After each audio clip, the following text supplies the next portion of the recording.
কেন দেওয়া উচিত না তুই বলবি, তারপর আমাকে দিবি, আমি তখন বলবো হ্যাঁ এইরকম মানে একটু একটু করে মানে সেন্স ও, খাটাতে হবে। আমি শুরু তো হয়ে থাকবে, তারপর শুরু হবে। এরকম আমি অতটা সেন্স খাটাতে পারবো না স্যার, আমি কন্টিনিউ বলতে হবে।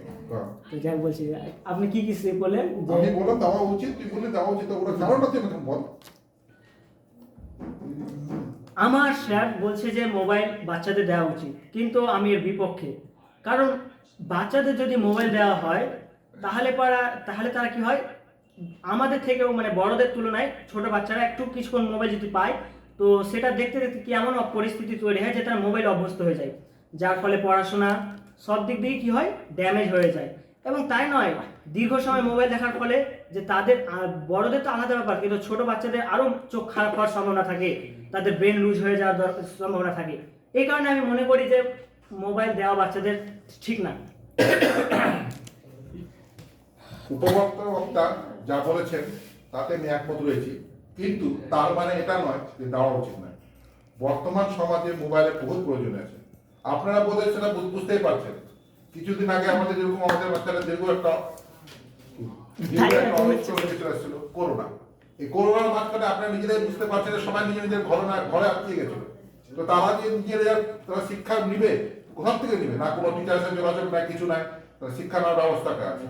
তো আপনারা বলতে পারেন যে নিজে কম্পিউটার নিয়ে নিজে ব্যবস্থা করতে পারেন, কিন্তু আপনাকে বলতে পারেন আমাদের বর্তমানে এই মধ্যে কতজন আছে যাদের কম্পিউটার নাম খোলা রয়েছে, যাদের সাধারণভাবে একটা মোবাইল যার উপরে তারা 2 বছর 3 বছর পড়াশোনা করেছে। এবার আমরা আসছি বর্তমান সমাজে। বর্তমান সমাজে এআই যুগ, এআই যুগে বর্তমান সমাজে টেকনোলজি আগাচ্ছে। তো আমরা যদি ছেলে মেয়েকে এখন থেকে টেকনোলজি দিকে না আগাই, তো সেই আমাদের বর্তমান ভবিষ্যতের দিকে ছেলে মেয়েরা কি পিছিয়ে থাকবে? তাহলে তো সেই এখন ওই পিছিয়ে পড়ে থাকবে, সে টায়ার সাইকেলের টায়ার চালাবে, গুলি খেলবে, এখন ওটাই করে বেড়াবে। তো তাদেরকে কি বর্তমানকে আগিয়ে দেওয়া উচিত না? তারা কিন্তু নাম আছে না স্ক্রিপ্টের সব কিছু বলেন স্যার, অতটা বলে এবার স্যার আমি পক্ষে দেখি দেখা হাইন্ডাইন্ডা মেরে দুই কই এইটা কই স্যার কহনা তো ওইটা দেখছি এবার খুব ডিবেট করি দুই আর স্যার যে বললো যে করোনাতে পড়াশোনা হয়নি, অর্থাৎ অফলাইনে পড়াশোনা হচ্ছিল না, এর জন্য অনলাইনে পড়াটা জরুরি ছিল, এর জন্য মোবাইল দেওয়া উচিত, এটা বলছিল। তো আমি মনে করি যে যে অনলাইনে পড়াশোনার মাধ্যমে যদি এটাকে যদি স্থগিত রাখা হতো, অর্থাৎ অনলাইনে পড়াশোনা না করা হতো, তাহলে 3 বছর হয়তো ক্ষতি হতো, মানুষ শিক্ষা থেকে বঞ্চিত থাকতো। কিন্তু যে এই যে বাচ্চা মানে অনলাইনে পড়াশোনার কারণে বাচ্চা ছেলেদেরকে মোবাইল ফোন দেওয়া হয়েছে, যার ফলে কি হয়েছে 3 বছরের জায়গায় ওদের জীবনটা এখন নষ্টের দিকে চলে গেছে। ওরা বিভিন্ন কুকর্মের দিকেও ধাবিত হয়ে গেছে, মোবাইলের মাধ্যমে মোবাইলে যে বিভিন্ন নেগেটিভ ভিডিওগুলো থাকে এগুলোতে অভ্যস্ত হয়ে পড়ে, যার কারণে 3টা বছর যদি বঞ্চিত থাকতো অনলাইনে পড়াশোনার মাধ্যমে, তাহলে পরে কি তারা সারা জীবন নিজের শারীরিক সুস্থতা নিয়ে বেঁচে থাকতে পারতো। আর এই অনলাইনের মাধ্যমে যে 3 বছর শিক্ষাটাকে নেওয়ার কারণে পুরো জীবনটাকে নষ্ট করে দিল। স্যার তারপর দ্বিতীয় পয়েন্ট আপনি কি বলছিলেন? দ্বিতীয় করোনার পরে কি বলছিলাম, টেকনোলজি পিছন দিকে পড়ে থাকতো, টায়ার চালাতো, গুলি খেলতো, টায়ার চালাতো, গুলি খেলতো, ওই জামানায় পড়ে থাকতো, টেকনোলজি দিকে আগাতো না। টেকনোলজি যেরকম আগাচ্ছে ওরকম আমাদেরকে মিলে যাওয়া উচিত টেকনোলজির সাথে। এটা বলছিলেন? হ্যাঁ, এটার পক্ষে দিবেন বিপক্ষে দিবেন? বিপক্ষে দিবি। হ্যাঁ, তখন পয়েন্টটা ভাবছেন আপনি বলছিলেন, তখন পয়েন্টটা মনে ছিল, এখন ভুলে গেল পয়েন্টটা, ওইটাই মনে করতে কেউ ডিবেট করবে ভাই? না, পয়েন্টটা তখনই মনে করছিল।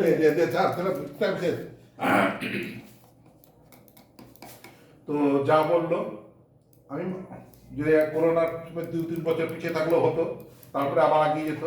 এটা কি কোনো গাড়ির টায়ার না কোনো যে গাড়ি 2 বছরের জন্য বন্ধ করে দিলাম, তারপরে গাড়ি 3 বছর পরে আবার চালু করে দিলাম? পড়াশোনার শিক্ষা একটা এমন জিনিস যেটাকে একবার বন্ধ করলে বন্ধই থেকে যায়, আর সেটাকে শুরু করার জন্য বহুত দীর্ঘদিন সময় লাগে। আমি যদি ভাইকে একটা প্রশ্ন করতে চাই, সোজা প্রশ্ন, তুমি কি মাধ্যমিকের সময় তুমি কি যখন তোমার মোবাইলের জন্য অ্যাপ্লাই করেছিলে? ইয়েস। কেন করেছিলে? তুমি তো নিজে এখন সাপোর্টে আসো যে মোবাইল দেওয়াটা ঠিক না, তো তুমি যখন নিজেই জানো মোবাইল দেওয়া ঠিক না, তো তুমি কেন অ্যাপ্লাই করেছিলে মোবাইলের জন্য? আমি অ্যাপ্লাই করেছিলাম মোবাইলের জন্য না, কিন্তু মোবাইলের মাধ্যম যেহেতু মোবাইল দেবো বলেছে, কিন্তু মোবাইল তো দিচ্ছে না, ডাইরেক্ট টাকা দিচ্ছে, সো ওই টাকাটা আমি অন্য কাজে লাগানোর জন্যই অ্যাপ্লাই করেছিলাম। তুমি তাহলে ভুলে যাচ্ছ আমাদের মাননীয় মুখ্যমন্ত্রী মমতা বন্দ্যোপাধ্যায়, তিনি আমাদেরকে টাকাটা দিয়েছিলেন আর বলেছিলেন মোবাইলের বিল জমা করতে, আর মোবাইলটা নেওয়ার জন্যই বলেছিল। সেখানে তোমাকে বলেছিল যে তুমি নিজের ইচ্ছা মতো নিতে পারো মোবাইলটা, তার জন্য ব্যবস্থা করা হয়েছিল। এখন তুমি সেটা বললে তো হবে না। তো যেহেতু আমি কিন্তু একটা নকল করে কিছু একটা দিয়ে দিয়েছি যে আমি মোবাইল নিয়ে নিয়েছি, কিন্তু আমি ওই টাকাটা অ্যাকচুয়ালি অন্য কাজে লাগিয়েছিলাম।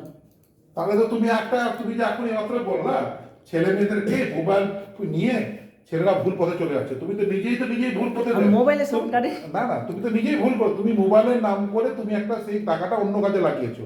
তুমি তো প্রথম থেকে তুমি ভুলের পথটা ধরে নিয়েছো, তুমি তো সঠিক রাস্তায় নেই। তুমি সঠিক রাস্তায় যদি থাকতে তুমি মোবাইলকে খারাপ বলছো, কিন্তু তুমি তো নিজে একদম খারাপ পথে চলে যাচ্ছ। দেখো, যদি মোবাইলটা আমি নিতাম তাহলে হয়তো আরো বড় ক্ষতি হতে পারতো, কিন্তু একটা ছোট্ট ভুল করে দেওয়ার মাধ্যমে আমি বড় ক্ষতি থেকে ছোট ক্ষতিকে গ্রহণ করে নিয়েছি। আমি মানলাম, একটা কথা তুমি মনে রাখবে, টাকা যদি 10 লাখ চুরি হয় আর টাকা যদি 10 টাকা চুরি হয়, তাকে দুটোতেই চোর বলা হয়। কিন্তু তবু এদের মধ্যে পার্থক্য আছে, যে 10 টাকা চুরি করে হয়তো সে নিজের পেট ভরানোর জন্য, কিন্তু যে 10 লাখ টাকা চুরি করে হয়তো কাউকে ধ্বংস করার জন্য। তোমার ধারণা ভুল। যদি একটা ভিক্ষুক থেকে যদি তার 10 টাকা কেড়ে নেওয়া যায়, তার পেট থেকে কেড়ে নেওয়া হবে, কিন্তু একজন আম্বানির কাছে 10 লাখ টাকা আসলে তার পেট থেকে ধুয়ে যাবে না। 10 লক্ষ টাকা কেউ আম্বানির কাছ থেকে তো চুরি করতে কেউ পারছে না। 10 লক্ষ টাকা, 20 লক্ষ টাকা, 20 লক্ষ টাকা অথবা কোটি কোটি টাকা, এরা কাদের কাছ থেকে মেরে খাচ্ছে? এরা গরিবের কাছ থেকে মেরে খাচ্ছে। তুমি আমার প্রশ্নের উত্তর ঠিক দিতে পারলে না। আমি বলতে চাইছি টাকা মানে টাকা, 10 টাকা হোক আর 10 লক্ষ টাকা হোক, যার কাছে ভিখারির কাছে 10 টাকা মানে তার 10 লক্ষ টাকা, আরেকজনের কাছে 10 লক্ষ টাকা মানে 10 টাকা সমান। সুতরাং তুমি টাকার বিনিময়ে তুমি কাউকে কিছু নির্ধারণ করতে পারবে না। তুমি নির্ধারণ করতে গেলে তুমি যুক্তিতে রাখো যে চোর মিন্স চোর। ঠিক আছে, তোমার পকেট থেকে আমি 10 টাকা চুরি করলেও আমি চোর, তোমার পকেট থেকে আমি 100 টাকা চুরি করলেও চোর, সুতরাং আমি চোর। ঠিক আছে, তুমি সেই যুক্তিতে রাখো। না, কারণ 10 টাকা আর 10 লক্ষ টাকার মধ্যে অনেক পার্থক্য আছে। আর তোমাদেরকে আমি আগেই বললাম যে 10 টাকাটা হয়তো পেটের জ্বালা তোমার মেটানো। কথা একটু কাটছি, আমি তাহলে বলতে চাইছি কেউ যদি একটা খুন করে তার শাস্তি দেবে ফাঁসি, আর কেউ যদি 10টা খুন করে তাকে ফাঁসি থেকে নামিয়ে আবার ফাঁসি থেকে নামিয়ে 10 বার দিয়ে দিবে, একটাই হবে, সেটা হবে ফাঁসি। কিন্তু তবুও যখন একটা লোক কোনো কারণবশত অর্থাৎ নিজেকে রক্ষা করার জন্য হত্যা করছে, সেক্ষেত্রে তাকে কিন্তু রেহাই দেওয়া যায়, তাকে কিছু হলো কম সাজা দেওয়া যায়। আবার তুমি ভুল করছো। আমি তোমাকে বলেছি যে একটা খুনের শাস্তিও যদি ফাঁসি হয় তো 10টা খুনের শাস্তিও ফাঁসি হয়, একটাই হয়, আলাদা হয় না। যেটা আমি বললাম না যে আচ্ছা এই বক্তব্য দিয়ে কইতে হবে আমার তুই রেকর্ডিং করছিস নাকি? হ্যাঁ শেষ। বেশি এত কইলে গলা শুকিয়ে যাবে। শেষ, তুই হেরে গেলি এখানে, তো তুই যখন থেমে গেলি শেষ হয়ে গেল, হেরে গেলি। তো আপনি তো বলছেন কে আছে যিনি আমাদের বক্তা রয়েছিলেন, যে আমার ডিবেটে ছিলেন যুক্তি, তিনি হেরে গেছেন, তিনি আর নতুন মানে কোনো যুক্তি ডিফেক্ট দিতে পারছে না। পরাজয় স্বীকার করছে। হ্যাঁ, সেই নিজের মুখে নিজের পরাজয় স্বীকার করে নিচ্ছেন। আপনি কি পরাজয় স্বীকার করছেন? আমি পরাজয় স্বীকার করছি, কারণ আমার গলা শুকিয়ে গেছে। কারণ আমি সকাল 10টা থেকে বাড়ি থেকে বেরিয়েছি, কলেজে গিয়েছিলাম, কলেজে ক্লাস করেছি, ঠিক আছে, কোনো খাওয়া দাওয়া খাইনি, এমনকি জলও খাইনি। এর কারণে অনেক টায়ার্ডনেস আছে। আর প্লাস বাড়ি এখনো যায়নি, খাবারও খাওয়া হয়নি আমার। দাঁড়ান না স্যার, বলতেছেন আপনার ভুজা খাওয়া, আমিও ভুজা খেয়ে। তো শুধু আমি কলেজ শেষে 3টার সময়, মানে 3:30টার সময় মুড়ি খেয়েছিলাম। মুড়ি খেয়ে ভাবছিলাম বাড়ি যাবো, কারণ প্রচুর ভোগ লেগেছিল। তো বাড়ি যাওয়া হয়নি, কারণ কম্পিউটার ক্লাস ছিল, কম্পিউটার ক্লাস আছে, প্লাস আমার ইনকাম সার্টিফিকেটের জন্য ফের আমাকে যেতে হবে। তো এতগুলোর জন্য ও সব কেন আমার আপনি বলেন, আমি তো ও হেরেছে, ঠিক আছে। আমি একটা কথা মনে রাখবেন, যুদ্ধে যখন হয়, ঠিক আছে, তখন হাতটা একতরফেরই হয় আর একতরফে জিত হয়। তার কারণ যে ভিন্ন ভিন্ন দেখাতে পারে যে এটা ওটা, কিন্তু আমার তার জন্য ধন্যবাদ, আজকে ধরতে রাখছি।